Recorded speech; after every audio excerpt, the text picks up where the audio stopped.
It is set not far from here, in a tribunal hall in the Netherlands. Just last month, the trial against the alleged ringleader of an international smuggling network began. And in the packed courthouse, the victims of these alleged crimes had a chance to speak up. They testified about the unspeakable violence they suffered on their trip from Africa to Europe. It was a litany of horror stories, torture, rape, starvation, murder, weeks and months of systematic abuse. Nothing can erase the memory of such suffering. But today, the criminal network responsible for those crimes has been dismantled. So there's hope that justice will be served. And this is thanks to strong international cooperation. European and African countries have joined forces, from the Netherlands to Italy, the UK, Libya, Ethiopia, you just name it, many, many more. It was a global team effort. And this is the spirit that brings us here today. 2 years ago, we pledged to build a global alliance to counter migrant smuggling. And our guiding principle here in the European Union is that we Europeans decide who comes to Europe and crosses our borders and under what circumstances, and not the smugglers and traffickers. So in the last 2 years, the European Union has overhauled its migration policy. Just this week, after intense work, we adopted the first ever solidarity measures. These kickstart the implementation of our Pact on Migration and Asylum. The Council also adopted a common position on returns and safe countries. This opens the door for negotiations with the European Parliament, and I welcome these crucial milestones. These are more examples of how Europe is managing migration responsibly. And the figures speak for themselves. Since the start of this year, numbers have fallen by 26% on key routes, and this is on top of the 37% drop on the same routes in 2024. And we are fighting the smugglers and traffickers with all means. Last year alone, we seized more than 12 million euros of illegal assets in Europe, from boats to firearms. But I must say, unraveling the networks remains extremely challenging. It's not, as you know, enough to target one link in the smuggling chain. We must go after the entire network.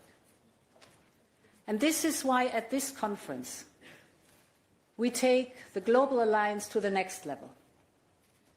Today, we are endorsing a joint declaration.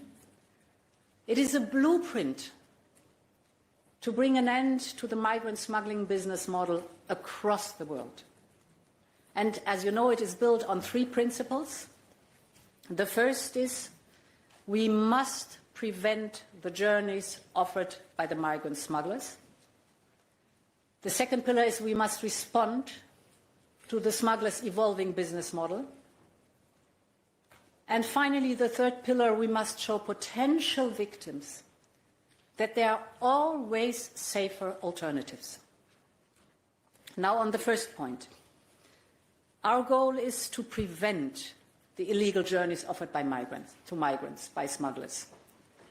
Every smuggling trip avoided is potentially a life saved. And prevention is a vital part of the comprehensive partnership we are building. The core of these partnerships is to attract investment and build local jobs so that many more of your citizens can find opportunities at home. And as we do so, we also invest more in migration management, in border control, in the fight against smuggling. In parallel, we must do more to warn people about the risks of illegal crossings. And this is why we want to join forces with you on rapid response information campaigns, each tailored to the local audience and deployed at short notice. And there, countries of origin have a crucial role to play to help design these campaigns in an effective manner and ensure they speak directly to those who need to hear this message and hear that the alternative is always the better choice. Most of these risky trips are advertised online.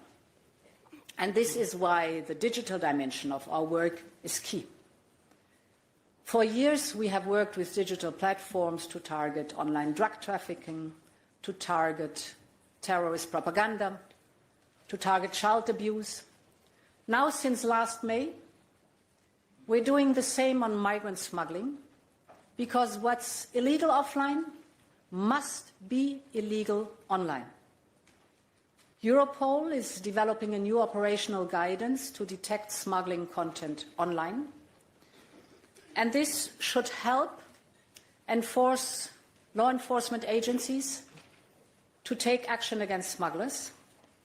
And yes, we see already that our efforts on digital smuggling are working. Just 2 months ago, Europol brought together experts from European and partner countries. And together they identified social media profiles linked to smugglers. They uncovered critical new leads to the gangs, and they caused large-scale disruption to the business of the smugglers. And we need more actions just like these, joint actions. And Europol is ready absolutely to work with you to identify the hashtags, the keywords, the images that the smugglers are using for their abhorrent campaigns. And of course, our intention is to stop them before it's too late. And together we can drive these gangs offline, and that means if we drive these gangs offline, we drive them out of business. The second pillar of our alliance is a stronger response to the crime of smuggling. When we last met, we pledged to strengthen the resources that Europe invests in this, and this is happening. Europol will get more funding and more staff. The European Centre Against Migrant Smuggling will have an enhanced role with liaison officers in our partner countries. And we will propose to make Frontex stronger by tripling its border force to 30,000 officers. Because secure borders are vital to manage migration fairly and safely. But as the smugglers' operating models evolves, so must also, of course, our response. For instance, we must get better at following the money back to the gangs. This is how we locate the smugglers. This is how we can cut off their financial flows. And this is how we can seize their ill-gotten gains. Through our alliance, we have started to pool our expertise.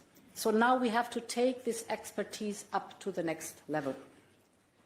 Because the criminals are getting better at covering their tracks.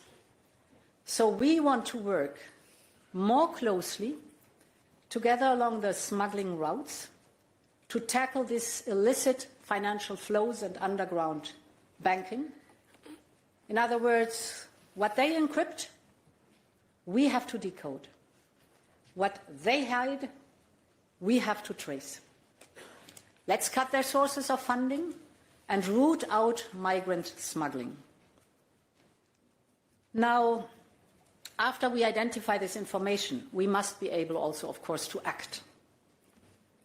So we need stronger legal tools to dismantle this criminal business. And this is why Europe is developing a stringent new sanctions regime against smugglers. This is all in coordination with our G7 partners. We want to be able to freeze the smugglers' assets, to destroy their very financial basis, but also, for example, to issue travel bans so that we can restrict their movements. And our goal is very simple. We want to bankrupt their business through all means available. Smugglers are also changing their models of transport. We see also there a change of tactics. Traditionally, as you know, they have used private boats and trucks. We see by now commercial transport is increasingly being used. So we must engage closely with transport companies on key routes. And I think recently we had a significant breakthrough under European leadership, thanks to our initiative, the International Airline Regulator, ICAO, will now step up its efforts to prevent migrant smuggling and illegal migration. That's a big step forward. Air transport operators and airports will work more closely together with law enforcement just to deter illegal flows and help people in need. And I want to thank you, all of you here in this room, because this initiative was supported by many, many of you. And it shows that when we stand together, cooperation really works and can deliver. So, ladies and gentlemen, when people cross borders illegally, they don't just risk their life. Too often they fall prey to labor exploitation afterwards, with no rights, no protection. This is a form of modern slavery. And we must do more to fight it here in Europe.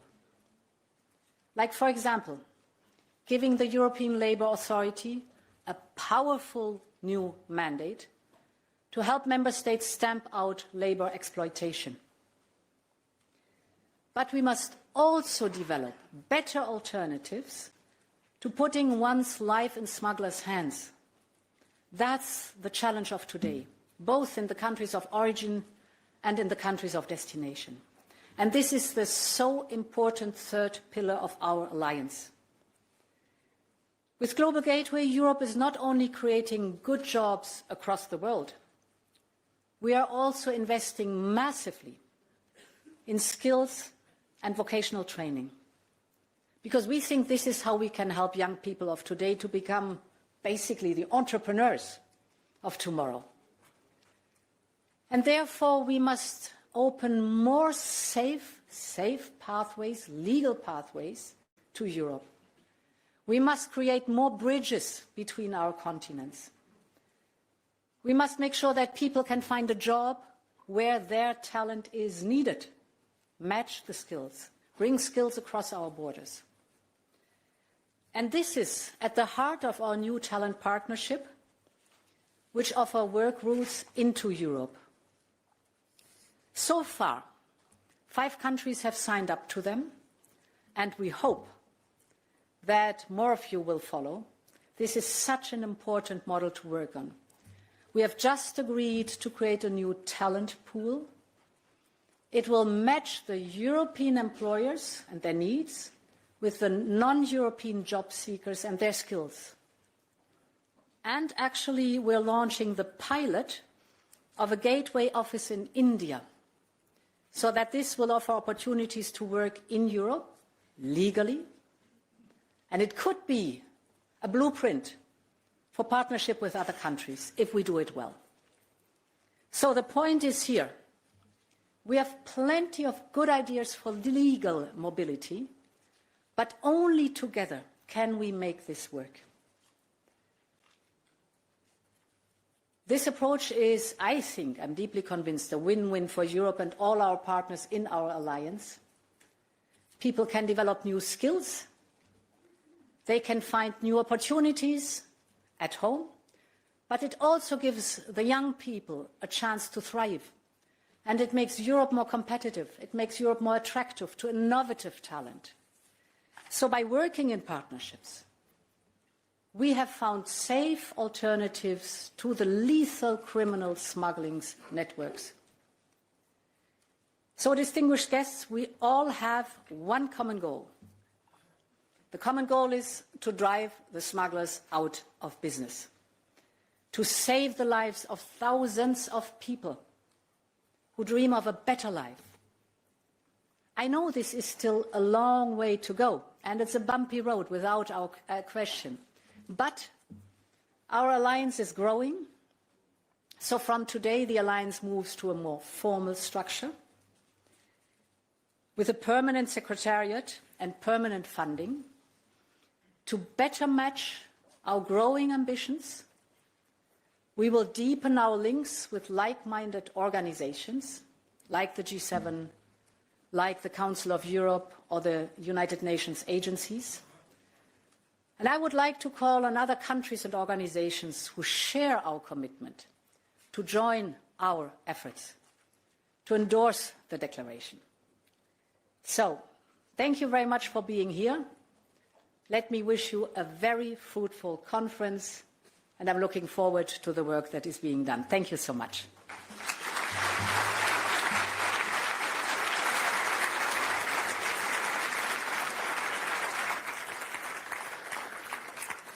Thank you indeed, Madam President, for those rousing